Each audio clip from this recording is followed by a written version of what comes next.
The thunder rolled across the Montana sky as Eliza Matthews stumbled through the muddy road, her once pristine blue dress now caked with dirt and torn at the hem. She clutched a small leather-bound journal to her chest, protecting it from the rain as if it contained her very soul.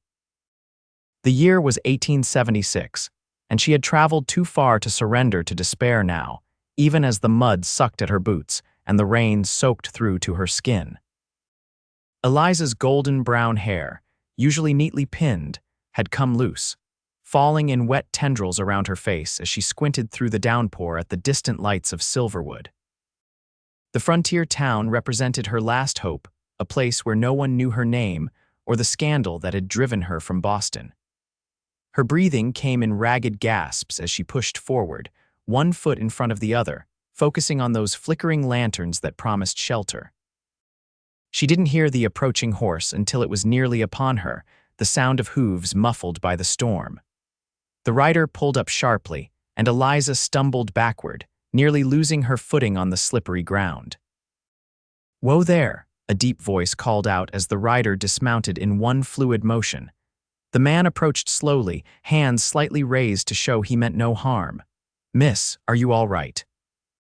Eliza looked up into the face of a tall man with eyes the color of a summer sky, though now they were filled with concern. His broad shoulders were draped in a rain-slicked duster, and beneath the brim of his hat, she could make out a strong jaw shadowed with stubble. "I'm fine," she said, though her trembling voice betrayed her. "Just trying to reach town before nightfall." The cowboy studied her for a moment, taking in her mud-splattered dress, her determined stance despite obvious exhaustion, and something in her eyes a flicker of hope amid desperation that stirred something in his chest. "Name's Ryder Collins," he said, offering a slight tip of his hat. "And I don't reckon you'll make it to town in this storm without catching your death." He gestured to his horse. "My ranch is just over that ridge. I can offer you shelter for the night, or if you prefer, I can escort you into town." Eliza hesitated, clutching her journal tighter. Every lesson on propriety warned against accepting such an offer from a stranger. Yet there was something trustworthy in his weathered face, something kind in those blue eyes that made her consider. "I would be grateful for an escort to town, Mr. Collins," she said finally, her voice steadier than she felt. Ryder nodded, respecting her decision. "And you are Eliza Matthews," she replied, offering nothing more. With gentle hands, he helped her onto his horse before mounting behind her. Eliza stiffened at the proximity, but the warmth of him at her back was a welcome respite from the cold rain. As they rode toward the lights of Silverwood, neither could know that this chance meeting in a storm would alter the course of both their lives forever. The town of Silverwood emerged from the rain like a painting coming into focus. Wooden buildings lined the muddy main street, their windows glowing with lamplight. Despite the late hour and the storm, the saloon was alive with piano music and raucous laughter. "The boarding house is just down the way," Ryder said, his breath warm against her ear as he guided his horse through the rain. "Mrs. Holbrook runs it. She's stern but fair, and she doesn't ask too many questions." Eliza nodded, grateful for the information. Questions were precisely what she hoped to avoid. "Thank you, Mr. Collins. You've been very kind." When they reached the boarding house, a two-story clapboard building with neat curtains in the windows, Ryder dismounted first and then reached up to help Eliza down.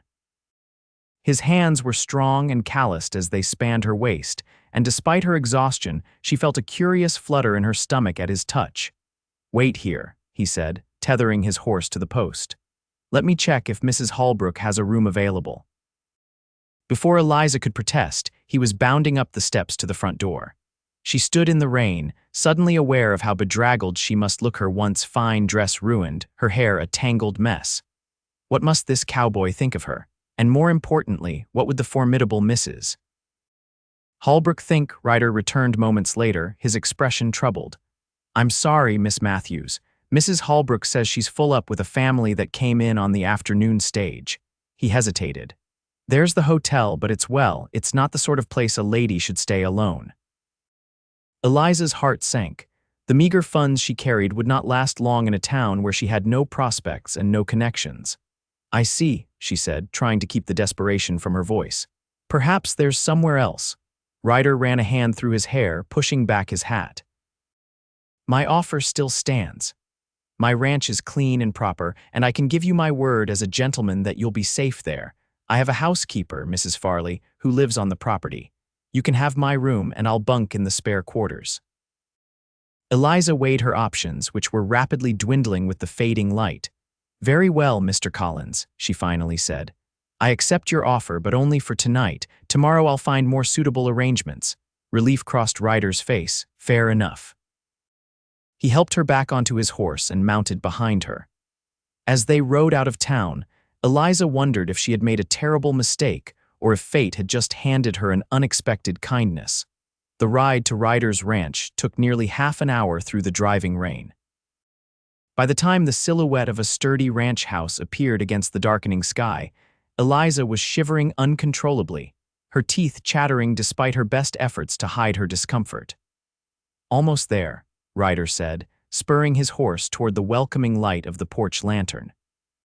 The ranch house was larger than Eliza had expected, a well-built two-story structure with a wide porch and several outbuildings nearby. As they approached, a dog's bark rang out, followed by the appearance of a border collie that bounded toward them. That's Duke, Ryder explained as he helped Eliza dismount. Her legs nearly buckled beneath her, stiff from the cold and the unaccustomed ride. Ryder steadied her with a strong hand. Careful now. The front door opened, spilling warm light onto the porch, and a plump woman with silver-streaked hair appeared, wiping her hands on her apron. Mr. Collins, I was getting worried with this storm. The woman stopped short when she saw Eliza. Oh my goodness, Mrs. Farley, this is Miss Matthews, Ryder said, guiding Eliza toward the porch. She was caught in the storm trying to reach town. The boarding house is full, so I've offered her shelter for the night. Mrs. Farley's expression shifted from surprise to concern as she took in Eliza's bedraggled appearance. You poor dear. Come in before you catch your death. The interior of the ranch house was warm and inviting, with a large stone fireplace dominating the main room. Simple but well-crafted furniture filled the space, and the smell of fresh bread lingered in the air. I'll stable the horse, Ryder said, removing his hat and shaking off the rain. Mrs. Farley, can you help Miss Matthews get settled? She'll need dry clothes and something warm to eat. Of course, Mrs. Farley said, already ushering Eliza toward the stairs. I'll draw a hot bath too. Nothing chases away the chill like a proper soak. Eliza turned back to Ryder, clutching her precious journal. Thank you, Mr. Collins. I don't know how I can repay your kindness. Something flickered in Ryder's eyes, a warmth that had nothing to do with the crackling fire. No need for repayment, Miss Matthews. Out here, we help folks when they need it. That's just the way of things. As he stepped back out into the rain, Eliza felt a curious sensation, as if something significant had just begun. She dismissed the thought as foolishness born of exhaustion and followed Mrs. Farley upstairs, leaving wet footprints on the polished wooden floors. The bath that Mrs. Farley prepared was heaven after Eliza's ordeal. The housekeeper had provided a nightgown and robe that were simple but clean, explaining they had belonged to Ryder's late mother. Eliza felt a twinge of guilt using the dead woman's things, but her own dress was beyond wearing until it could be properly cleaned and mended. After her bath, Eliza made her way downstairs, following the sounds of conversation from what appeared to be the kitchen. She paused in the doorway, observing Ryder as he sat at a large wooden table, a mug of coffee between his hands. He had changed into dry clothes, a clean shirt that stretched across his broad shoulders and dark trousers. Without his hat, she could see that his hair was the rich color of mahogany with a slight wave to it. Mrs. Farley bustled around the stove, ladling what smelled like beef stew into a bowl. There you are, dear, she said, noticing Eliza. Come sit before the food gets cold. Ryder stood as Eliza entered, a gesture of respect that seemed at odds with the frontier setting but spoke volumes about his upbringing. You look better, he said, then flushed slightly. I mean, you look rested. Thank you, Eliza said, taking the seat he offered. I feel much improved, Mrs. Farley placed a steaming bowl of stew before her, along with a thick slice of bread. Eat up now. Nothing worse than an empty stomach when you're trying to recover your strength. The stew was delicious, rich with vegetables and tender beef. Eliza hadn't realized how hungry she was until the first spoonful touched her lips. She ate with as much decorum as she could muster, though she wanted nothing more than to devour the meal like a starving wolf. "So," Ryder said after she had eaten enough to take the edge off her hunger, "what brings you to Silverwood, Miss Matthews, if you don't mind my asking?" Eliza carefully placed her spoon down, considering her answer. "I'm seeking a fresh start," she said finally. "I was a teacher in Boston, but circumstances changed. I heard that frontier towns often need educated women for their schools." It wasn't a lie, not exactly. She had been a teacher, albeit a governess in a private home rather than in a school, and she did hope to find similar work here. She simply omitted the scandal that had forced her westward, the false accusations of impropriety with her employer's son. A young man barely 16 who had developed an infatuation with her, and when rebuffed, had concocted a story of seduction. Ryder nodded, seemingly satisfied with her explanation. "As it happens, Silverwood's been looking for a schoolteacher. The last one, Miss Perkins, left to get married last spring. The children have been running wild ever since." Hope flared in Eliza's chest. "Truly." "Do you know whom I should speak with about the position?" "Mayor Thornton handles town affairs," Ryder said. "I'd be happy to introduce you tomorrow. He's a reasonable man, though his wife can be particular." "I would appreciate that very much," Eliza said, feeling for the first time since arriving that perhaps Providence had guided her steps after all. Mrs. Farley cleared away the dishes, waving off Eliza's offer to help. "You rest, dear. You've had quite a day, Mr. Collins. Perhaps you'd like to show Miss Matthews to her room now. It's getting late." Ryder nodded, rising from his chair. "This way, Miss Matthews." He led her up the stairs to a comfortable bedroom at the end of the hall. A fire had been lit in the small fireplace, and the bed was turned down invitingly. "This is your room?" Eliza asked, noting the masculine touches a pair of spurs on the dresser, a gun belt hanging from a hook, a well-worn Bible on the bedside table. "For now, it's yours," Ryder said, remaining in the doorway as propriety dictated. "I'll be in the bunkhouse if you need anything.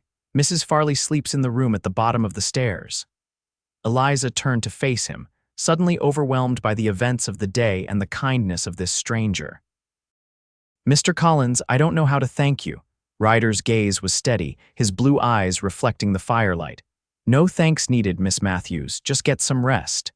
He hesitated, then added, "Whatever brought you here to Silverwood, I hope you find what you're looking for." With that, he bid her good night and closed the door, leaving Eliza alone with her thoughts and the comforting crackle of the fire. She moved to the window, pulling back the curtain to look out at the rain that continued to fall. Somewhere beyond the darkness lay her future, uncertain but full of possibility. For the first time in months, Eliza allowed herself to feel something akin to hope. Morning brought clear skies and a transformed landscape. From her window, Eliza could see the full extent of Ryder's ranch, rolling pastures dotted with cattle, a corral where several horses grazed, a barn and various outbuildings, and beyond it all, the majestic silhouette of mountains against the horizon. She dressed in her own clothes, which Mrs. Farley had somehow managed to clean and press overnight. The dress was still stained and the hem was torn, but it was vastly improved from the day before. Eliza pinned her hair into a simple but neat style and made her way downstairs, following the aroma of coffee and bacon. In the kitchen, she found Mrs. Farley alone, cooking at the stove. The older woman turned with a smile. "Good morning, dear. Did you sleep well?" "Better than I have in weeks," Eliza admitted. "Thank you for attending to my dress. I'm afraid it may be beyond salvation, but you've worked wonders." Mrs. Farley waved away her thanks. "It's a fine quality dress, just needs a proper mending, which I can help with later if you'd like. Now sit and have some breakfast. Mr. Collins has been up since dawn, tending to the ranch. Men's work never ends, especially after a storm." Eliza accepted a plate of eggs, bacon, and biscuits, realizing again how hungry she was. "Has Mr. Collins lived here long?" she asked, curious about the man who had shown her such kindness. Going on 10 years now, Mrs. Farley said, joining Eliza at the table with her own cup of coffee. He came west after the war between the states, like many young men, started with nearly nothing and built this place up through sheer determination. His parents passed on a few years back. Influenza took them both within a week of each other.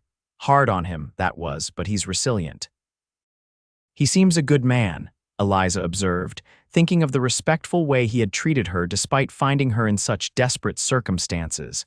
Mrs. Farley's eyes twinkled. One of the best, though don't tell him I said so, might go to his head. She leaned forward conspiratorially. Half the young ladies in the county have set their caps for him, but he keeps to himself mostly, focused on building his ranch. Before Eliza could respond, the back door opened and Ryder entered, removing his hat as he crossed the threshold. His face was flushed from exertion, his shirt damp with honest sweat. When he saw Eliza at the table, he paused, a smile warming his features. "Good morning, Miss Matthews. I trust you slept well." "Very well, thank you," Eliza replied, suddenly self-conscious under his direct gaze. "Your home is most comfortable." Ryder accepted a cup of coffee from Mrs. Farley. "I plan to ride into town after I clean up. Would you care to accompany me? I could introduce you to Mayor Thornton about that teaching position." Hope surged through Eliza. "I would appreciate that immensely." "Good." Ryder drained his coffee. "I'll hitch up the wagon. Be ready in about an hour," Eliza nodded, and Ryder excused himself to wash up. When he had gone, Mrs. Farley gave Eliza a knowing look. "That man rarely offers to drive anyone to town," she said with a smile. "Usually sends me in the wagon while he rides his horse. Must be something special about you, Miss Matthews." Eliza felt her cheeks warm. "He's simply being kind to a stranger." "Hum," Mrs. Farley hummed, unconvinced. "Well, kindness can grow into all sorts of beautiful things given time." True to his word, Ryder had the wagon ready within the hour. He had changed into a clean shirt and vest, his hair still damp from washing. Eliza noticed that he had shaved, his strong jaw now smooth, making him look younger and somehow more vulnerable. The drive to town was pleasant, the air fresh and clean after the rain. Eliza found herself relaxing in Ryder's company as he pointed out landmarks and shared stories about the area. "That ridge there," he said, gesturing to a formation in the distance, "was where I tracked a mountain lion that had been preying on my calves last winter. Spent 3 days in the snow before I finally cornered it." "Did you kill it?" Eliza asked, fascinated despite herself. Ryder shook his head. "Didn't have to. Once I got a good look at her, I realized she had cubs to feed. I started keeping the herd closer to the ranch during calving season instead. Haven't lost a calf to her since." Eliza studied his profile, impressed by his compassion. "In Boston, men hunted for sport, not necessity, and certainly not with such respect for the creatures they pursued. You seem to understand this land and its inhabitants well," she observed. Ryder glanced at her, a half-smile playing on his lips. "I've had time to learn its ways." "The land has a rhythm, Miss Matthews. Respect it, and it will provide for you. Fight against it, and it will break you." "Is that philosophy from experience, Mr. Collins?" "The hard-earned kind," he admitted. "My first year here, I nearly lost everything trying to do things the way they were done back east. Had to learn to adapt or fail." As they crested a small hill, the town of Silverwood came into view, looking far more welcoming in the morning light than it had during the storm. Eliza could now see that it was larger than she had first thought, with several streets branching off the main thoroughfare. Ryder guided the wagon down the main street, nodding to various townspeople as they passed. Eliza noted the curious glances directed their way, particularly from the women they passed. Clearly, Ryder Collins was a man of interest in Silverwood. They stopped in front of a white painted building with a sign that read Town Hall. Ryder helped Eliza down from the wagon, his hands lingering perhaps a moment longer than necessary at her waist. "Mayor Thornton should be inside," he said. "Ready?" Eliza smoothed her dress, wishing suddenly that she had better clothes to make a first impression. "As ready as I'll ever be." Mayor Thornton proved to be a robust man in his 50s, with a booming voice and an impressive mustache. He was in the middle of a heated discussion with another man when Ryder knocked on the open door of his office. "Collins," the mayor exclaimed, seeming relieved for the interruption. "What brings you to town on a weekday? Cattle prices finally got you interested in the town council meetings," Ryder chuckled. "Not today, Mayor. I've brought someone I think you'll want to meet." He stepped aside, gesturing to Eliza. "This is Miss Eliza Matthews, recently arrived from Boston. She's an experienced teacher looking for a position." Mayor Thornton's eyebrows shot up and he quickly rose from his desk. "Is that so? Well, this is providential timing, Miss Matthews. Please come in, come in." The other man in the office took his leave, and soon Eliza found herself seated across from the mayor, explaining her qualifications while Ryder leaned against the wall, a supportive presence at her back. 7 years as a governess to the children of a prominent Boston family, Mayor Thornton mused, stroking his mustache. "And you say you've taught everything from Latin to mathematics?" "Yes, sir," Eliza confirmed. "I believe in a well-rounded education, even on the frontier. Perhaps especially on the frontier, where opportunity often comes to those with the skills to seize it." The mayor nodded approvingly. "Well said, Miss Matthews. And what brings you all the way to Montana territory?" "Boston's loss is certainly our gain, but it's a long journey for a young woman alone." Eliza had prepared for this question. "My parents passed away last year and I found myself at a crossroads. I've always been drawn to the idea of the West, its openness, its possibilities. When I learned that many frontier towns were in need of teachers, it seemed like the perfect opportunity for a fresh start." It wasn't the whole truth, but it wasn't a lie either. Her parents had indeed died, though it had been 3 years ago rather than 1. Their deaths had left her with few options besides becoming a governess, a position that had ultimately led to her current predicament. Mayor Thornton seemed satisfied with her answer. "Well, Miss Matthews, I won't pretend we're not desperate for a teacher. Our school has been closed since spring, and the parents are clamoring for education for their children. We can offer a small salary, $20 a month plus room and board at the boarding house." Eliza's heart leaped. It was less than she had earned as a governess, but with housing provided, it would be enough to live on and perhaps even save a little. "That sounds more than fair, Mayor Thornton." "Excellent," the mayor boomed. "School term starts in 2 weeks. That should give you time to settle in and prepare. We have about 30 children of various ages enrolled, though attendance can be sporadic during harvest and planting seasons." "I understand," Eliza said, already mentally organizing lesson plans. "I'm accustomed to adapting to the needs of my students."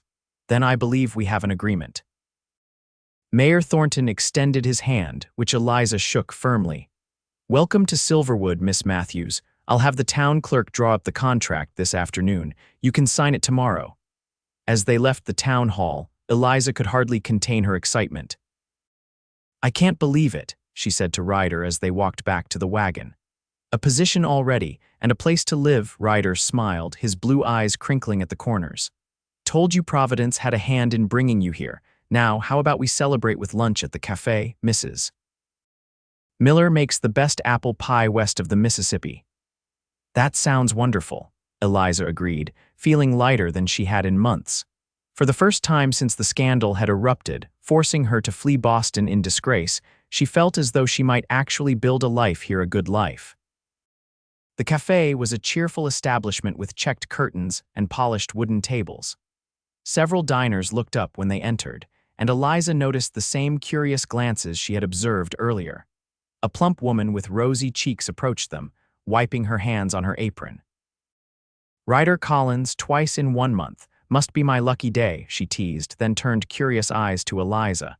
"And who might this lovely lady be?" "Mrs. Miller, this is Miss Eliza Matthews," Ryder said. "She's Silverwood's new schoolteacher." Mrs. Miller's face lit up. "A schoolteacher? Well, praise be. My Tommy has been running wild since Miss Perkins left. It's an honor to meet you, Miss Matthews." She ushered them to a table by the window and bustled off to fetch coffee. As they settled in, a tall, elegantly dressed woman entered the cafe, accompanied by a younger woman who bore a striking resemblance to her. Both had the same auburn hair and fine features, though the younger woman's expression was considerably warmer. "Mrs. Thornton and her daughter, Rebecca, Ryder murmured to Eliza. The mayor's wife and only child. Eliza observed the way Mrs. Thornton's gaze sharpened when she noticed them, the calculating look that passed over her face before she approached their table. Mr. Collins, she greeted, her voice cultured and slightly cool. What a pleasant surprise. We so rarely see you in town these days. Ryder stood politely. Mrs. Thornton, Miss Thornton, may I introduce Miss Eliza Matthews? She's just accepted the position as Silverwood's new teacher, Mrs. Thornton's assessment of Eliza was swift and thorough. Indeed, how fortunate for our little community. And where are you staying, Miss Matthews? I've been offered accommodations at the boarding house, Eliza replied, maintaining a pleasant expression despite the older woman's somewhat intimidating demeanor. Mrs. Holbrook's establishment is adequate, Mrs. Thornton said with a slight sniff. Though hardly what you must be accustomed to, coming from Boston. Rebecca, dear, perhaps Miss Matthews would like to join us for tea tomorrow. We could introduce her to some of the mothers of her future pupils. Rebecca Thornton smiled warmly. What a lovely idea, Mother. Would 3 o'clock suit you, Miss Matthews? That would be delightful, Eliza said, recognizing the political importance of establishing good relations with the mayor's family, regardless of Mrs. Thornton's apparent reservations. After the Thornton women had moved to their own table, Ryder leaned forward. Mrs. Thornton fancies herself the arbiter of Silverwood society, he explained quietly. Best to stay on her good side if you can. I've dealt with similar women in Boston, Eliza assured him. Though they typically had more jewels and less practical power, Ryder chuckled. I don't doubt you can handle Clara Thornton. Just be prepared for questions, lots of them. She considers it her personal mission to know everyone's business. I'll be circumspect, Eliza promised, suddenly aware of how little she had revealed about herself, even to this man who had shown her such kindness. Their lunch arrived hearty beef stew with fresh bread, followed by the promised apple pie, which lived up to Ryder's praise. As they ate, Eliza found herself studying Ryder when he wasn't looking. There was something compelling about him beyond his obvious physical appeal. He possessed a quiet confidence, a centeredness that suggested he knew exactly who he was and what he wanted from life. Tell me more about your ranch, she prompted as they lingered over coffee. It seems substantial. Pride flickered across Ryder's face. 500 acres, though I lease grazing rights on another 1,000 from the government, started with just 50 head of cattle and a dream. He smiled ruefully. Now I have nearly 300 head and more dreams than ever. What sort of dreams? Eliza asked, genuinely curious. Ryder hesitated as if unused to sharing his aspirations. I want to breed horses, he admitted finally. Not just any horses, the finest cavalry mounts in the territory. I've already got a start with a stallion I brought back from Kentucky 2 years ago. Arab bloodlines, strong and smart. The passion in his voice was captivating. Eliza could easily imagine him building something magnificent from sheer determination and vision. It sounds wonderful, she said sincerely. Have you always loved horses? Since I was old enough to sit one, Ryder confirmed. My father was a cavalry officer before he turned to ranching. Taught me everything I know about horseflesh. His expression grew thoughtful. He'd be proud to see what I'm building here. At least I hope he would. There was a vulnerability in that last statement that touched Eliza deeply. This strong, capable man still sought the approval of his departed father, a feeling she understood all too well. I'm sure he would be, she said softly. Their eyes met across the table, and something passed between them, a moment of connection that transcended their brief acquaintance. Ryder cleared his throat and signaled for the bill, breaking the spell. We should check with Mrs. Holbrook about your room, he said, his voice slightly gruffer than before. And then perhaps you'd like to visit the schoolhouse. The rest of the day passed in a whirlwind of activity. Mrs. Holbrook, the boarding house proprietor, proved to be exactly as Ryder had described, stern but fair, with a no-nonsense approach that Eliza appreciated. The room she offered was small but clean, with a narrow bed, a washstand, and a chest of drawers. Meals are at 7, noon, and 6, Mrs. Holbrook informed her. No gentlemen callers in the rooms, no liquor on the premises, and no coming in after 9 in the evening. I run a respectable establishment." "I wouldn't expect otherwise," Eliza assured her. "When can I move in?" "Tomorrow's fine," Mrs. Holbrook said. "First week's board is covered by the town, as part of your contract." With housing arranged, Ryder took Eliza to see the schoolhouse, a modest building at the edge of town with a small bell tower and enough desks for about 30 students. It needed cleaning and some minor repairs, but Eliza could see its potential. "It's perfect," she declared, running her hand over the teacher's desk. "A little dusty, but nothing a good cleaning won't fix." Ryder leaned against the doorframe, watching her explore the room. "You really love teaching, don't you?" Eliza turned to him, surprised by the question. "I do," she said simply. "There's nothing quite like seeing a child grasp a new concept, that moment when confusion turns to understanding. It's magical." Something in Ryder's expression softened.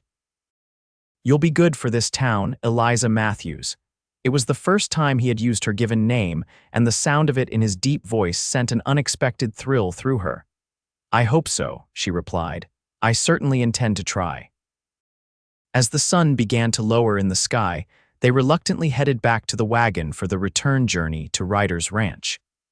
Eliza would stay one more night before moving to the boarding house the following day. The ride back was companionable, the conversation flowing easily between them as the landscape rolled by, golden in the late afternoon light. Eliza found herself reluctant for the journey to end, aware that once she moved to town, these quiet moments with Ryder would become fewer and farther between. "Will you come to town often?" she asked as the ranch came into view. Ryder glanced at her, a half-smile playing on his lips. "I reckon I might find more reasons to visit Silverwood in the coming months." The implication wasn't lost on Eliza, and she felt a flutter of anticipation in her chest. There was something growing between them, tentative and new, but undeniably present. As they pulled up to the ranch house, the sky was ablaze with sunset colors, painting the mountains in shades of purple and gold. Mrs. Farley met them at the door, eager to hear about Eliza's good fortune. "A teaching position and a room at the boarding house," she exclaimed. "Providence indeed. Though I must say, I'll miss having another woman around the place, brief as your stay has been." Dinner that evening was a joyful affair, with Mrs. Farley preparing a special meal to celebrate Eliza's new position.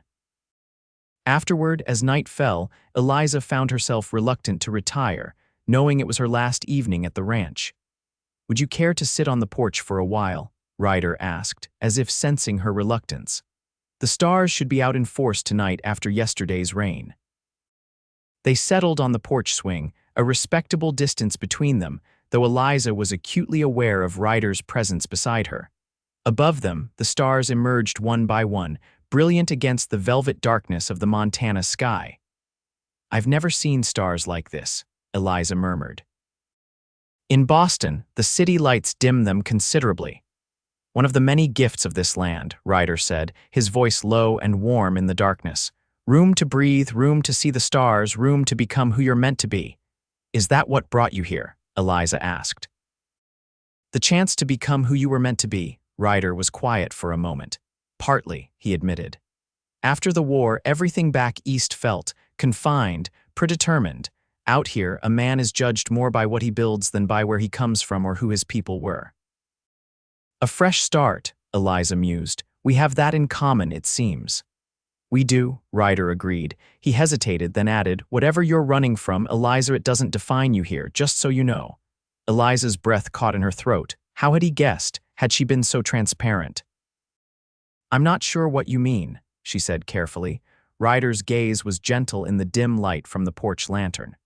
"A woman doesn't travel alone across the country just for a change of scenery, especially not a lady like yourself." He held up a hand when she started to protest. "I'm not asking for explanations.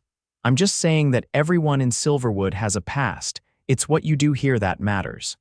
Relief washed over Eliza, followed by a surge of gratitude for this man's perceptiveness and discretion. "Thank you," she whispered.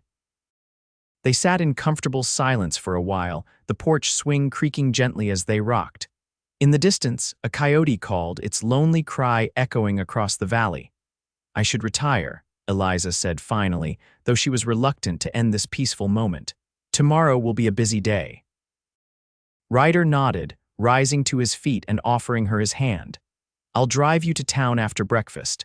Eliza placed her hand in his, feeling the warmth and strength of his fingers as they closed around hers. You've been so kind, Mr. Collins. I don't know how I can repay you. In the lantern light, Ryder's eyes were serious. My name is Ryder, he said quietly, and your company has been repayment enough. A warmth that had nothing to do with the summer night spread through Eliza's chest. Good night, Ryder, she said, testing the feel of his name on her lips. His smile was soft and private. Good night, Eliza. Sleep well. As she climbed the stairs to her borrowed room, Eliza was aware of a dangerous feeling taking root in her heart, something that felt remarkably like the beginning of love.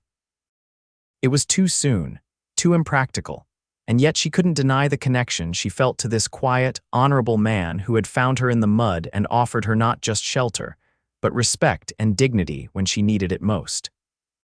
Tomorrow she would move to town and begin her new life as Silverwood's schoolteacher. And perhaps, if fortune favored her, that life might somehow include Ryder Collins. The following 2 weeks passed in a blur of activity as Eliza prepared for the start of the school term. The schoolhouse required a thorough cleaning, which she undertook with the help of several mothers eager to see education resume for their children.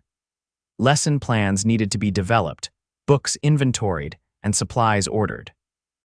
Each evening, Eliza collapsed into her narrow bed at the boarding house, exhausted but fulfilled. True to his word, Ryder found reasons to come to town regularly. Sometimes he brought Mrs. Farley for shopping, sometimes he had business at the bank or the mercantile, and once he claimed to need supplies that could only be found in Silverwood, though Eliza suspected it was merely an excuse to see her. On each visit, he would find a way to spend time with her, helping to move heavy desks in the schoolhouse, fixing a broken window, or simply walking her back to the boarding house after a long day of preparation.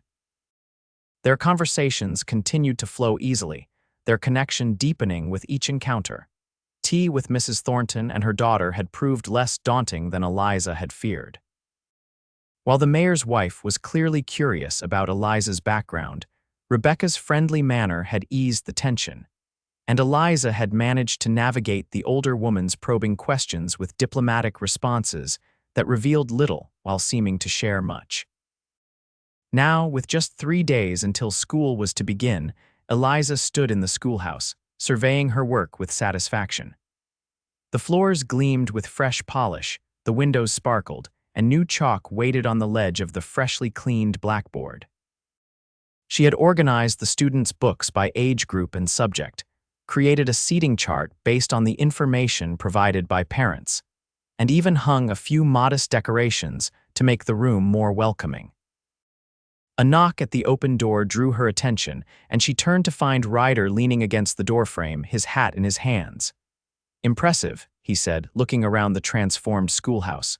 You've worked wonders in here. Eliza smiled, pleased by his approval. Thank you. I think it's finally ready for the children. And are you ready for them? Ryder asked, stepping into the room. 30 frontier children can be a handful, I imagine. I believe I am, Eliza said confidently. Children are children, whether in Boston or Montana territory. They need structure, encouragement, and someone who believes in their potential. Ryder's expression was admiring. You're going to be wonderful. He hesitated, then added, I actually came to invite you to dinner at the ranch tomorrow evening, Mrs. Farley misses your company, and I thought you might enjoy a break from Mrs. Holbrook's cooking. The invitation sent a thrill through Eliza. She had missed the ranch more than she cared to admit, missed the open spaces, the comfortable rooms, and most of all, the easy companionship she had found there. I would love that, she said, perhaps a bit too eagerly. But how would I get there? It's quite a distance to walk. I'd come for you, of course, Ryder said. Around 4 o'clock, if that suits. We could take the long way back to the ranch, enjoy the scenery. 4 o'clock would be perfect, Eliza agreed, already looking forward to the outing. Ryder nodded, seemingly pleased by her acceptance. Well, I should let you get back to your preparations, unless there's anything you need help with here, Eliza glanced around the schoolhouse. Actually, there is one thing. I can't quite reach the top of the blackboard to clean it properly. Would you mind? Happy to help, Ryder said, removing his jacket and rolling up his sleeves. Eliza handed him a clean cloth and watched as he easily reached the top of the board, his movements efficient and thorough. As he worked, Eliza found herself admiring the strong line of his back, the way his shoulders moved beneath his shirt. There was something immensely appealing about a capable man doing simple tasks with such unself-conscious grace. There, he said, turning back to her with a smile. Anything else? Eliza shook her head, suddenly aware that they were alone in the schoolhouse, the late afternoon sun slanting through the windows to cast long shadows across the floor. No, that's all. Thank you. Ryder stepped closer, his eyes searching hers. Eliza, he began, his voice lower than before. The sound of footsteps on the schoolhouse steps interrupted whatever he had been about to say. Rebecca Thornton appeared in the doorway, her arms full of books. Oh, she exclaimed, taking in the scene before her. I'm sorry, am I interrupting? Not at all, Eliza said quickly, stepping back from Ryder. Mr. Collins was just helping me clean the blackboard. Rebecca's knowing smile suggested she wasn't entirely convinced, but she tactfully changed the subject. I found these books in our attic. Father says they belonged to my grandfather, who was a teacher back east. I thought they might be useful for your library. How thoughtful, Eliza exclaimed, genuinely pleased as she examined the volume's several classic works of literature, a mathematics text and an atlas. These will be wonderful additions. Thank you, Rebecca. You're most welcome, Rebecca said warmly. I've always loved books, though Mother thinks I spend too much time reading and not enough on more practical pursuits, like finding a husband. Ryder suggested with a teasing smile that indicated familiarity. Rebecca laughed. Precisely. Though I've told her I have no intention of marrying until I find a man who values my mind as much as my family's position. She glanced meaningfully between Ryder and Eliza. Some men appreciate a woman of intelligence and independence. Eliza felt herself blushing at the implied matchmaking. Well, these books will certainly help inspire the next generation of thinkers. I'm very grateful. Rebecca stayed for a few more minutes, chatting easily with both of them before taking her leave. As her footsteps faded, Ryder turned back to Eliza with a rueful smile. I should be going as well, he said, but I'll see you tomorrow at 4. I'll be ready, Eliza promised. After he left, Eliza found herself humming as she arranged Rebecca's books on the small shelf behind her desk. Whatever Ryder had been about to say before they were interrupted, the look in his eyes had left little doubt about his growing feelings for her feelings that mirrored her own. The next day dawned bright and clear, a perfect late summer day in Montana territory. Eliza spent the morning making final preparations for the school term, then returned to the boarding house to change for her outing with Ryder. She chose her best dress, a deep blue that brought out the gold in her hair, and pinned her tresses in a style that was neat but softer than her usual teaching arrangement. Mrs. Holbrook raised an eyebrow at Eliza's careful preparations, but made no comment beyond a reminder that the boarding house doors closed at 9. I understand, Eliza assured her. Mr. Collins is simply inviting me to dinner at his ranch as thanks for my help with some correspondence. It was a small fabrication. Ryder had mentioned needing assistance with some business letters, though it wasn't the primary purpose of the invitation. At precisely 4 o'clock, Ryder arrived with his wagon. Eliza's heart quickened at the sight of him in his Sunday best, a clean dark suit that emphasized his broad shoulders, his hair neatly combed beneath his good hat. You look lovely, he said simply as he helped her into the wagon. Thank you, Eliza replied, settling her skirts around her. You're quite handsome yourself. Ryder's smile was pleased and a little shy as he took his seat beside her. I thought we'd take the scenic route if that's all right. There's a spot I'd like to show you. I'd like that very much, Eliza said, curious about what he had planned. The scenic route took them along a ridge overlooking the valley, with stunning views of the mountains beyond. The late afternoon sun bathed everything in golden light, transforming the landscape into something almost magical. About halfway to the ranch, Ryder guided the wagon off the main trail and up a smaller path that led to a promontory overlooking the entire valley. He halted the horses and turned to Eliza with an expectant expression. "What do you think?" Eliza gazed out at the breathtaking vista rolling hills giving way to the distant mountains, the river winding like a silver ribbon through the valley floor, and Ryder's ranch visible in the middle distance, its buildings tiny from this height. "It's the most beautiful thing I've ever seen," she said softly. Ryder jumped down from the wagon and came around to help her descend. "I come here when I need to think," he said, leading her to a flat rock near the edge that formed a natural bench. "Somehow, seeing everything from up here puts problems in perspective." They sat side by side, a proper distance between them, though Eliza was intensely aware of his presence. For a while, they simply enjoyed the view in companionable silence. "I used to dream of spaces like this," Eliza confessed eventually. "In Boston, everything is so confined, buildings pressing in, people everywhere. Even the wealthiest homes have limited grounds. I would read about the West in books and imagine what it must be like to see for miles in every direction." "And now that you're here," Ryder asked, "does it live up to your imagination?" Eliza turned to look at him, finding his blue eyes watching her with genuine interest. "It exceeds it," she said honestly. "Not just the landscape, but the people. There's a directness here, a lack of pretense that's refreshing." "Most of us came west to escape something," Ryder said thoughtfully, "whether it was poverty, bad memories, or just the weight of tradition. It makes for a community that's generally willing to take people as they are, not as they were." His words gave Eliza the courage to ask something she had been wondering. "Is that what you were escaping? Tradition?" Ryder was quiet for a moment, his gaze returning to the distant mountains. "Partly," he admitted finally.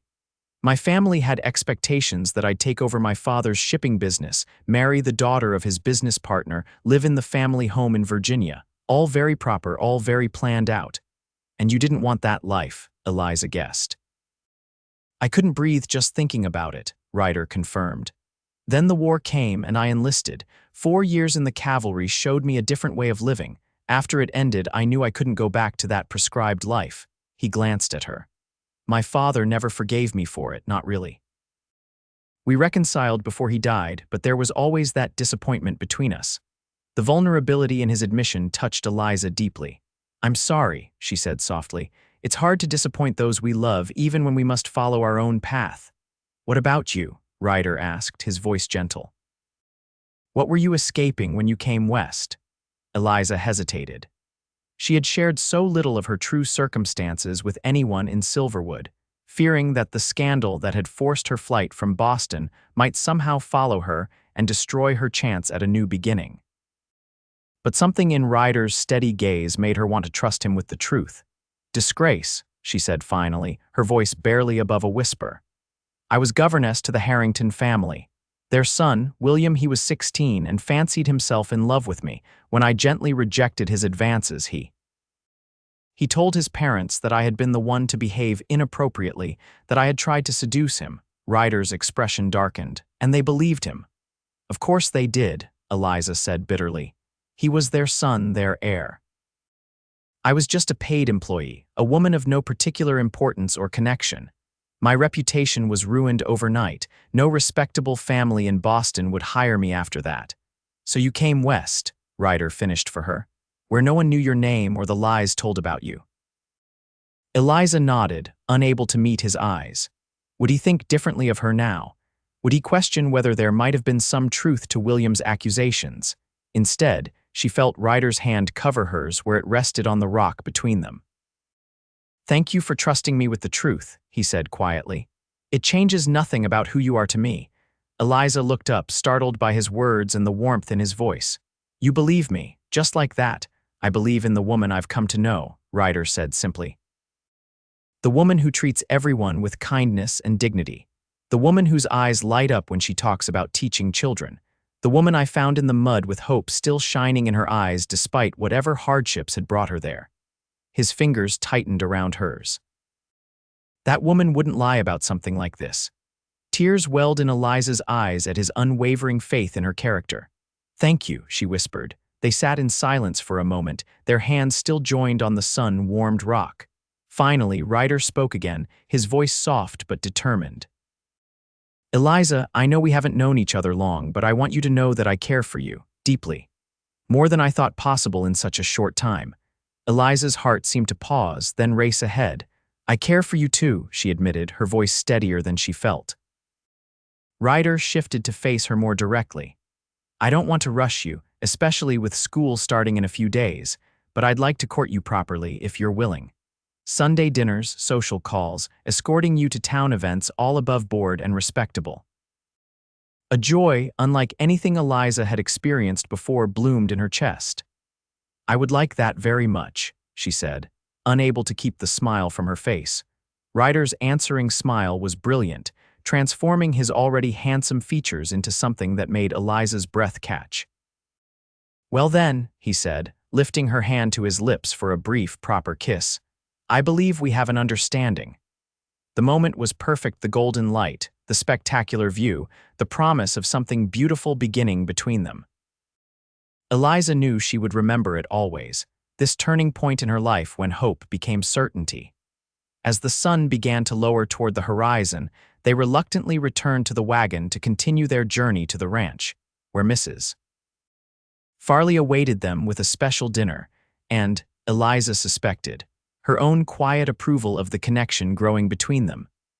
The first day of school arrived with perfect autumn weather, crisp morning air that warmed to pleasant afternoon sunshine. Eliza stood at the door of the schoolhouse, greeting each student by name as they arrived, many accompanied by curious parents eager to meet the new teacher. The children ranged from 6 to 16 years old, some clearly excited about the resumption of lessons, others less enthusiastic but obedient to their parents' insistence on education. Eliza had prepared carefully for this diverse group, organizing lessons that would challenge the older students while still being accessible to the younger ones. By mid-morning, the schoolhouse hummed with activity. Eliza moved between groups, helping a young boy sound out words, explaining a mathematics problem to an older girl, praising a middle child's neat handwriting. The hours flew by, and before she knew it, the school day was ending. As the children filed out, chattering about their new teacher and the assignments she had given, Eliza felt a profound sense of satisfaction. This was where she belonged in this simple schoolhouse, helping these frontier children broaden their horizons through education. The following weeks established a pleasant rhythm. Weekdays were filled with teaching, lesson preparation, and grading assignments. Sundays became the highlight of Eliza's week, as Ryder faithfully arrived at the boarding house after church to escort her to dinner at his ranch, or occasionally, at the hotel restaurant in town. Their courtship progressed with a proper restraint that nevertheless couldn't disguise the deepening connection between them. Each conversation revealed new aspects of compatibility, shared values, complementary temperaments, mutual respect, and a growing affection that sometimes left Eliza breathless when Ryder looked at her in a certain way. The town observed their courtship with varying reactions. Most people seemed pleased, particularly the parents of Eliza's students, who appreciated having their teacher firmly established in the community. Mrs. Thornton maintained a polite but somewhat reserved attitude, perhaps disappointed that Ryder's attention hadn't settled on her daughter, though Rebecca herself was warmly supportive. "You've brought something out in him," Rebecca confided to Eliza one afternoon when they met at the Mercantile. "A lightness I haven't seen before. It suits him." As autumn deepened, bringing brilliant colors to the landscape, Eliza found herself more content than she had ever been. The pain of her Boston disgrace faded a little more each day, replaced by the joy of meaningful work and the warmth of Ryder's affection. Then, on a crisp October afternoon, everything changed. Eliza was dismissing her students when she noticed an unfamiliar man standing across the street, watching the schoolhouse. He was expensively dressed in Eastern fashion, his posture rigid and his expression severe. Something about him sent a chill through Eliza, though she couldn't place why. The next morning, as she walked to the schoolhouse, the same man approached her directly, removing his hat with exaggerated politeness. "Miss Matthews, I presume?" Eliza nodded cautiously. "Yes, and you are Jonathan Harrington." The name hit Eliza like a physical blow. William's father. "I've come a long way to find you, Miss Matthews." The world seemed to tilt beneath Eliza's feet. How had he found her? Why had he come? Would everything she had built here be destroyed by his presence? "Mr. Harrington," she managed to say, her voice remarkably steady despite her inner turmoil. "This is unexpected," his mouth twisted in an unpleasant smile. "I imagine it is. May we speak privately? I believe we have matters to discuss." Eliza glanced toward the schoolhouse where children would soon be arriving. "I have classes to teach, Mr. Harrington." "Whatever you wish to say can wait until this afternoon." "Very well," he said coldly. "I'll return at 4 o'clock. Do not disappoint me, Miss Matthews." As he walked away, Eliza fought to maintain her composure. Throughout the school day, she taught with mechanical efficiency, her mind racing with fears about what Jonathan Harrington might want and what his presence in Silverwood might mean for her future. When the last child had left, Eliza sank into her chair, trembling slightly. Should she flee? No, that would only confirm any suspicions about her character. Should she seek help? But from whom? Ryder was in the next county, attending a livestock auction, and wouldn't return until tomorrow. At precisely 4 o'clock, Jonathan Harrington entered the schoolhouse, removing his hat but not softening his stern expression. "I'll come directly to the point, Miss Matthews," he said without preamble. "My son has confessed the truth about what happened between you. It seems he fabricated his accusations out of wounded pride when you rejected his attentions." Eliza stared at him, unable to process what she was hearing. "He confessed." "Yes," Harrington said grimly. "After you left, he became increasingly troubled. Finally, in a moment of conscience, he admitted everything to his mother. I was reluctant to believe it at first, but the evidence became irrefutable." "Evidence?" Eliza echoed faintly. "William kept a journal," Harrington explained. "It detailed his infatuation with you and his plan to force your compliance by threatening your reputation if you didn't return his feelings. When that failed, he enacted his threat." He sighed heavily. "I should have recognized the signs. He's always been difficult, prone to fantasy and manipulation." Eliza's emotions churned vindication, warring with anger and lingering hurt. "Why have you come all this way to tell me this? The damage to my reputation in Boston is already done." "I've come to make amends," Harrington said stiffly. "To offer you your position back, with increased salary and a formal apology from our family. We've already begun correcting the narrative among our acquaintances." For a moment, Eliza was tempted by the idea of returning to Boston with her name cleared, her reputation restored. But then she thought of Silverwood, of her students, of the life she was building here, of Ryder. "I appreciate the offer, Mr. Harrington," she said carefully, "but I've established myself here now. I have responsibilities, connections, a future I'm not willing to abandon." Harrington looked surprised, as if the possibility of refusal hadn't occurred to him. "I see. Well, at the very least, allow me to offer you this." He withdrew an envelope from his coat and placed it on her desk. "A letter formally retracting all accusations, signed by myself, my wife, and William, along with compensation for the distress and disruption to your life." Eliza looked at the envelope, but made no move to take it. "Why should I accept this now when you were so quick to believe the worst of me before?" "Because it's the right thing to do," Harrington said simply. "And because I was wrong, grievously wrong. I allowed my blindness to my son's faults to ruin an innocent woman's reputation. I can never fully make amends for that, but I must try." The sincerity in his voice finally penetrated Eliza's defensive anger. She reached for the envelope, opening it to find a formal letter of apology and a bank draft for a sum that made her eyes widen. "This is generous," she said, her voice faint. "It's less than you deserve," Harrington replied, "but perhaps it will help you build the future you desire here." He hesitated, then added, "For what it's worth, Miss Matthews, you were an excellent governess. My younger children have not fared as well under your replacement." With that, he replaced his hat and turned to leave. At the door, he paused. I'll be returning east tomorrow. I assume you would prefer that my presence here remain discreet. Eliza considered this. Once she would have wanted nothing more than to keep her past hidden, but now, with the truth finally acknowledged, she felt a strange lightness, a desire to be fully known and accepted for who she was. Actually, Mr. Harrington, I have nothing to hide, not anymore. You may speak openly of your purpose here if asked.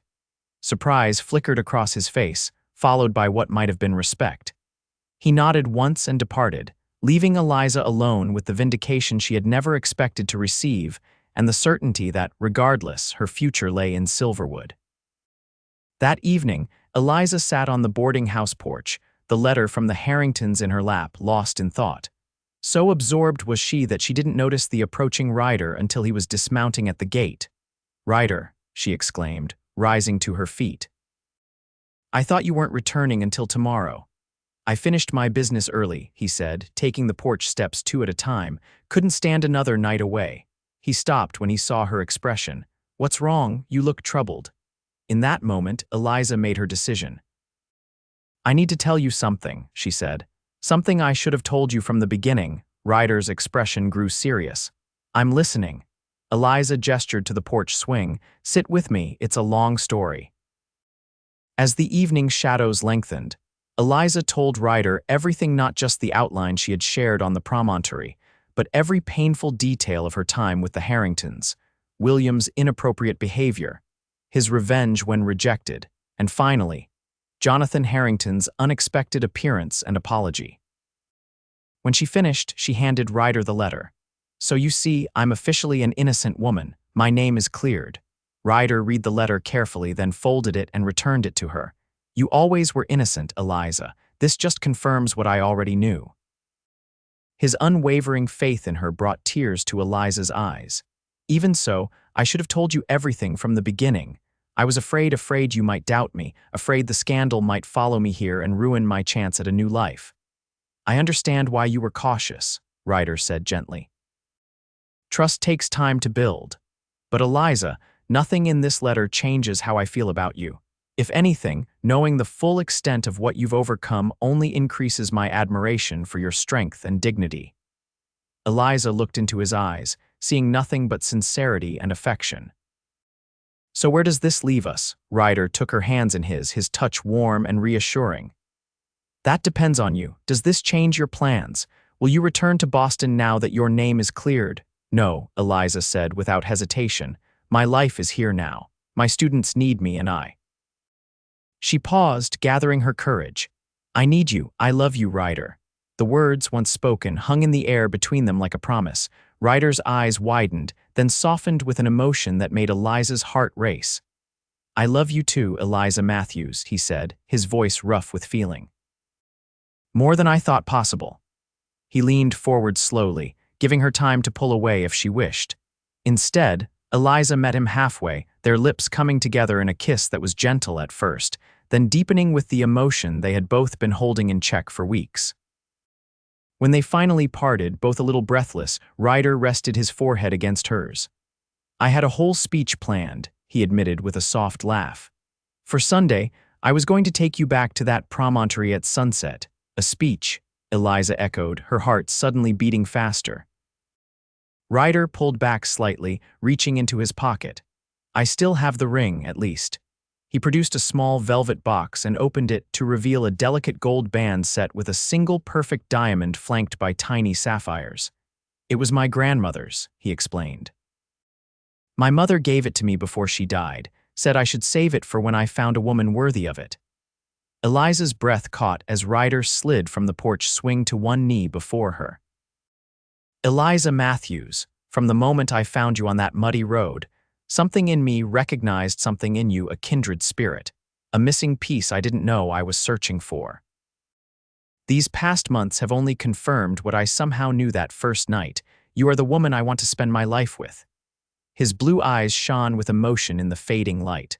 "Will you marry me?" Joy, pure and overwhelming, flooded through Eliza. "Yes," she whispered, then louder. "Yes, Ryder Collins, I will marry you."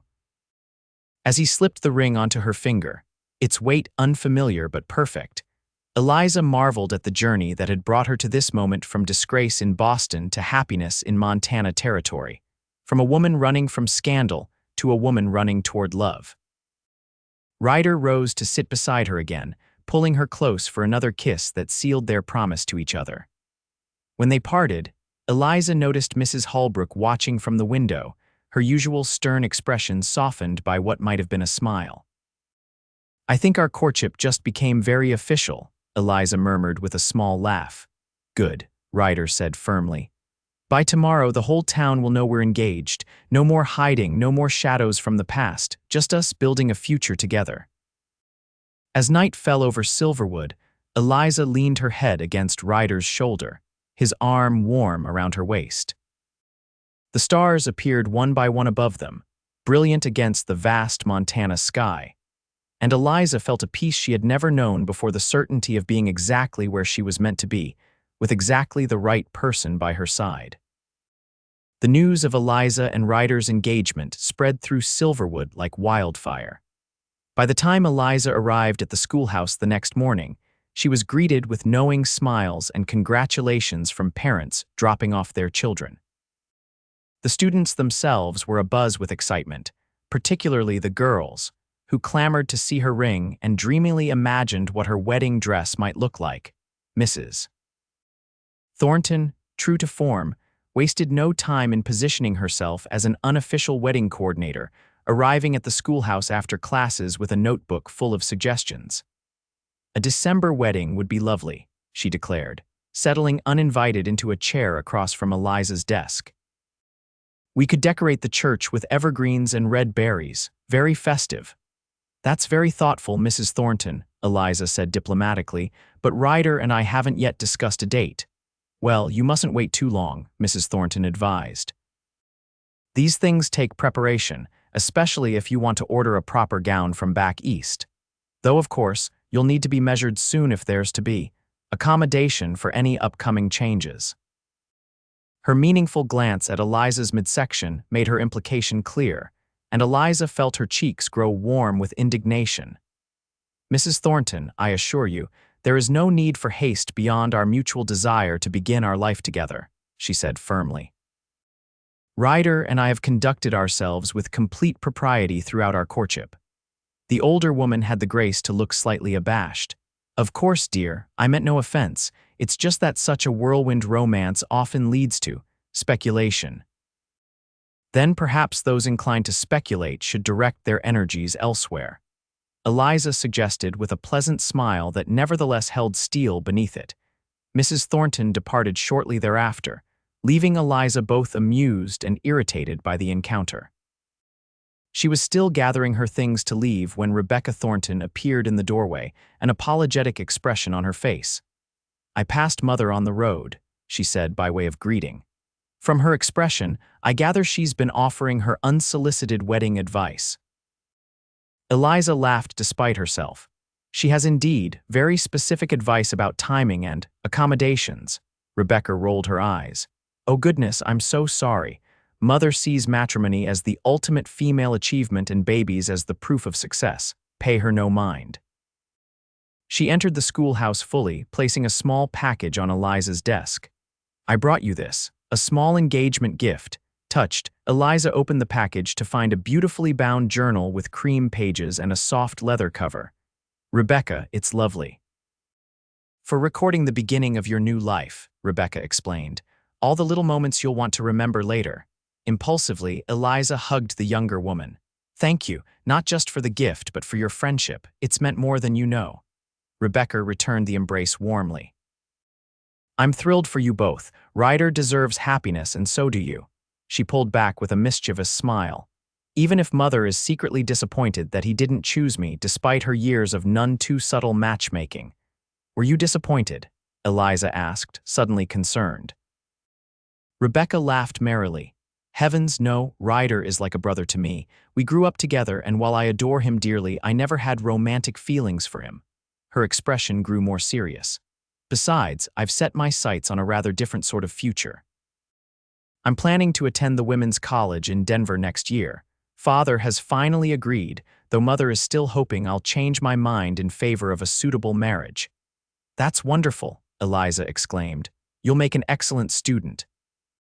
If you'd like, I could help you prepare with some additional reading and exercises. I'd like that very much, Rebecca said, her eyes shining with enthusiasm. Perhaps we could meet weekly. I could come after school hours so as not to interfere with your time with Ryder. As they made arrangements for Rebecca's supplementary education, Eliza reflected on how quickly and completely she had found her place in Silverwood, not just as a teacher and Ryder's fiancée, but as a friend and mentor, a valued member of the community in her own right. That evening, Ryder came to the boarding house for dinner, enduring Mrs. Holbrook's knowing looks and barely concealed approval with good humor.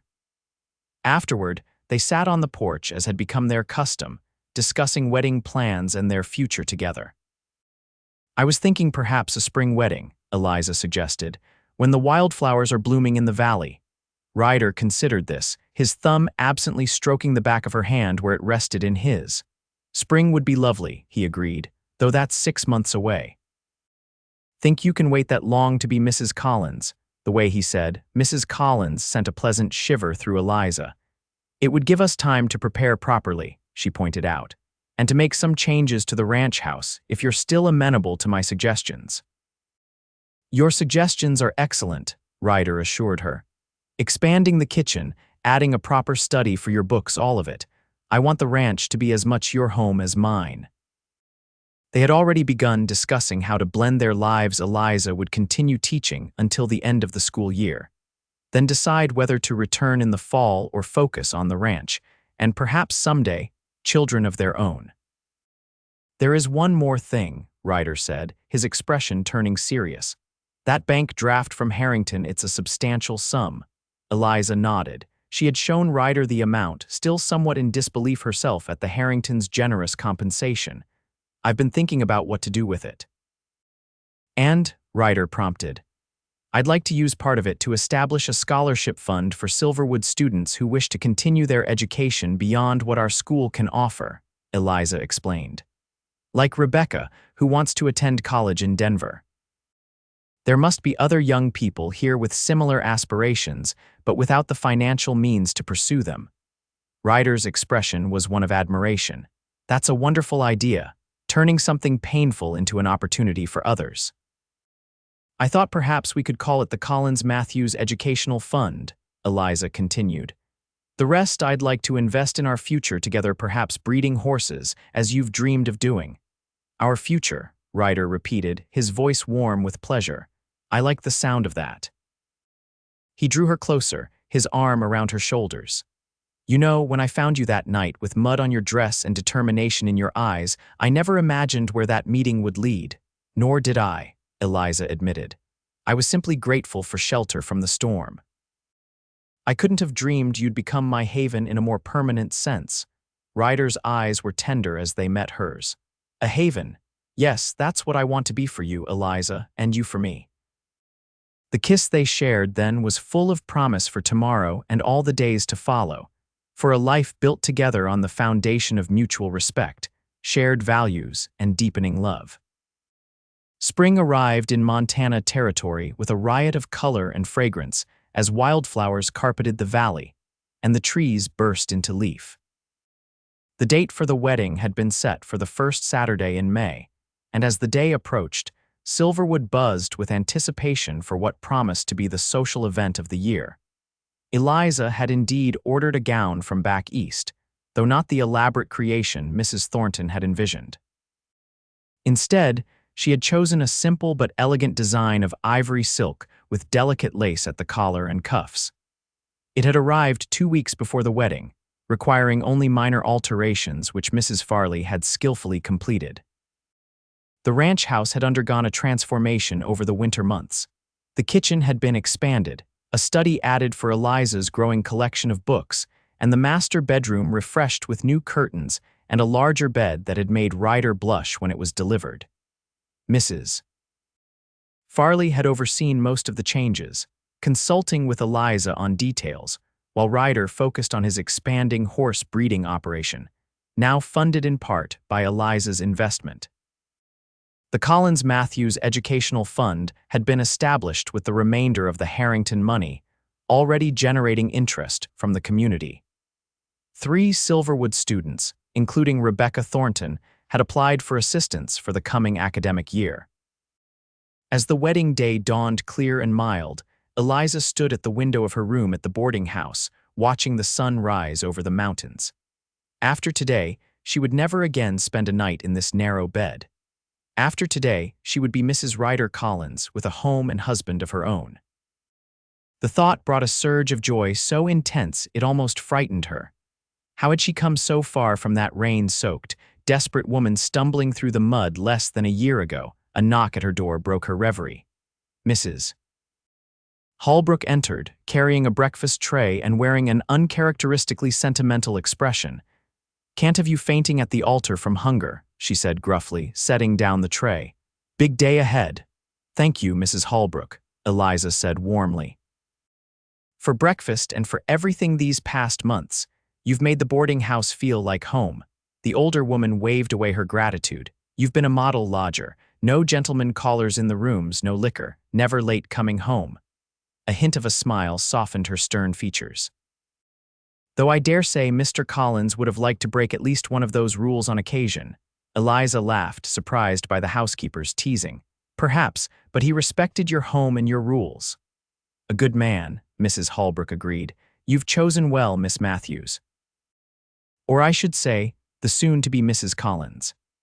After breakfast, a flurry of activity ensued as Rebecca arrived to help Eliza dress, followed by several other women from town bearing flowers, ribbons, and well wishes. By mid-morning, Eliza was fully attired in her wedding gown, her hair arranged in an elegant knot with a few soft curls framing her face. A crown of spring blossoms perched atop her head in lieu of a veil. "You look absolutely beautiful," Rebecca declared, stepping back to admire the effect. "Ryder won't know what hit him." Mayor Thornton had volunteered to escort Eliza to the church and give her away, a kindness that had touched her deeply. When he arrived at the boarding house, resplendent in his best suit, his eyes grew suspiciously moist at the sight of her. "My dear Miss Matthews," he said, his voice gruff with emotion, "you do us all proud today." The small church was filled to capacity when they arrived, every resident of Silverwood and many from the surrounding ranches having turned out for the occasion. As the piano began to play and Eliza took Mayor Thornton's arm to walk down the aisle, she had eyes only for Ryder, waiting for her at the altar. He stood tall and straight in a new black suit, his hair neatly combed, his face freshly shaved. But it was his expression that captured Eliza's heart, a look of such wonder and love that she felt tears prick her eyes in response. As she reached him and Mayor Thornton placed her hand in his, Ryder whispered, "You are so beautiful."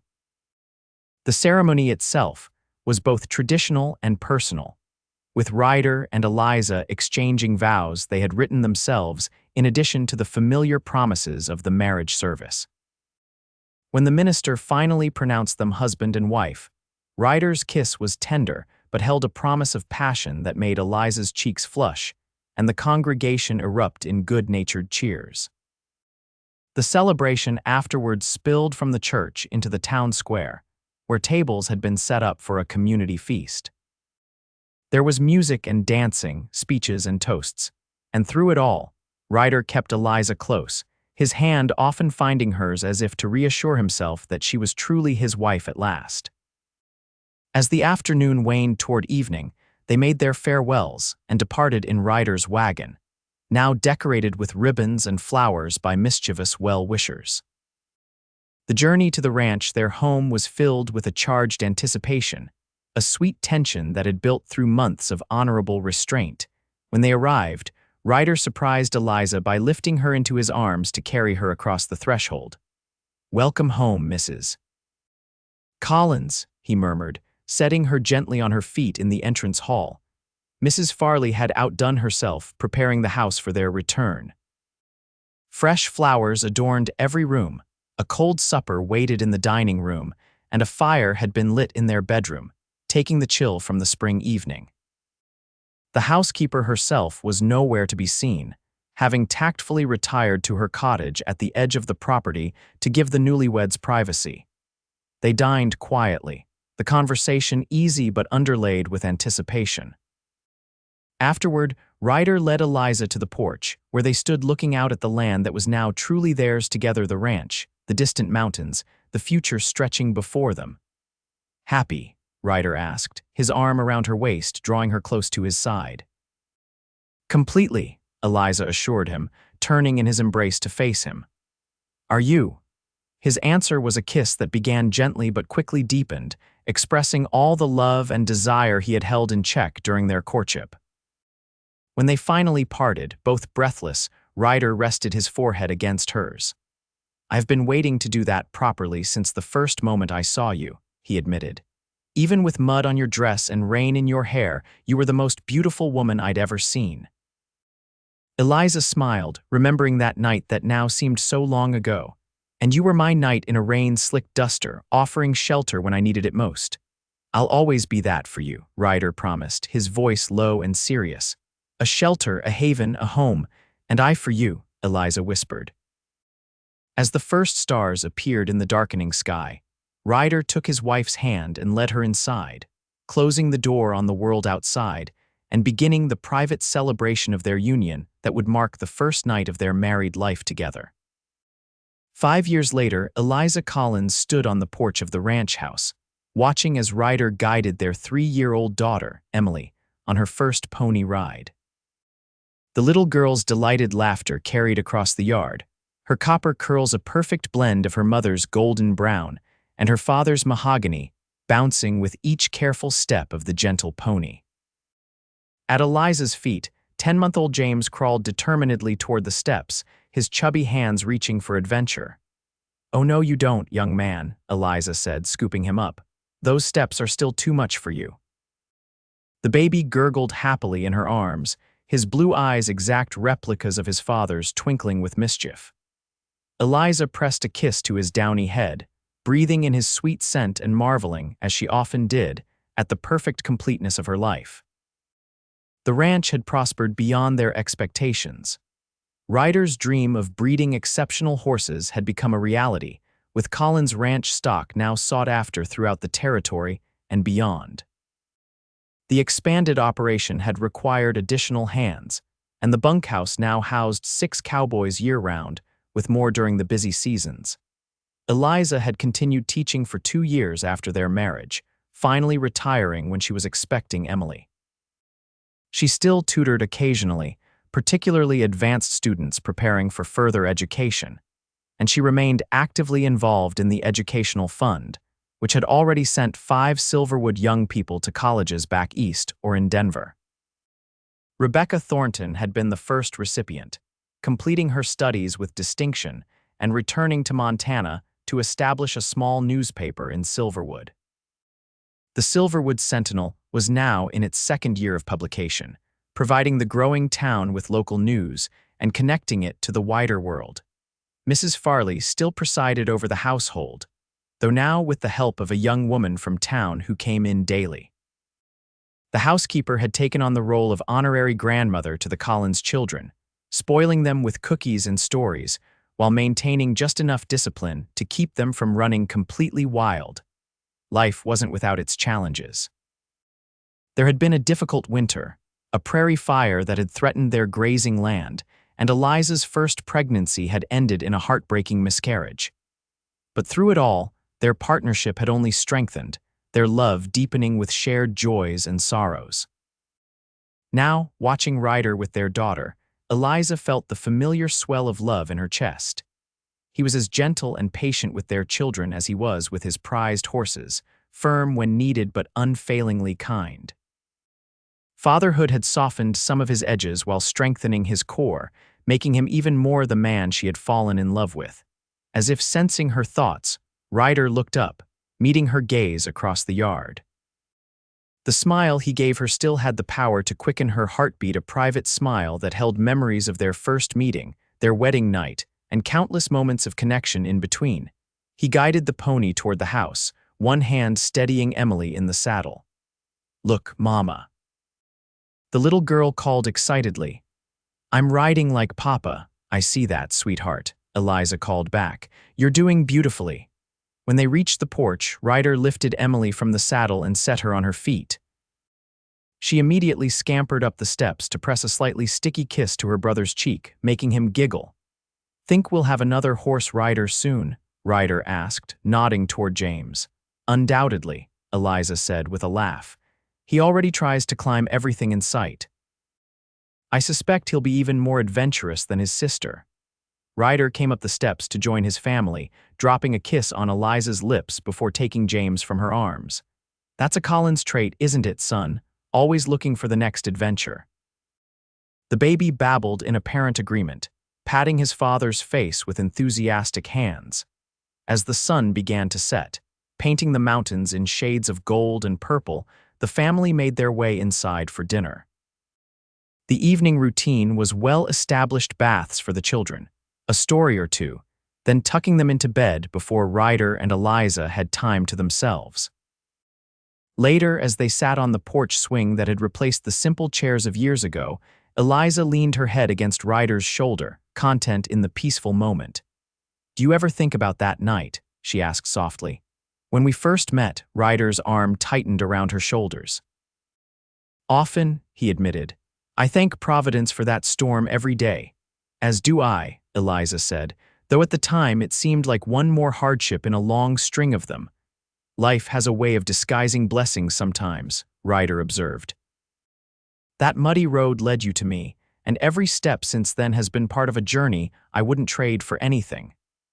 Eliza lifted her face for his kiss, still moved by his eloquence when it came to matters of the heart. After 5 years of marriage, their passion for each other had not dimmed, if anything. It had deepened, enriched by shared history and the family they had created together. I love you, Ryder Collins, she whispered against his lips. Thank you for finding me when I was lost. I love you, Eliza Collins, he responded, his blue eyes reflecting the last light of day. Thank you for bringing hope to my life when I didn't even know I was looking for it. As darkness fell over the ranch and stars began to appear in the vast Montana sky, they sat together in companionable silence, listening to the night sounds of the land they both loved. The future stretched before them, full of promise, more children perhaps, more dreams to fulfill, more years to spend building their legacy together. From mud and rain and desperate hope had grown this life of abundance and joy.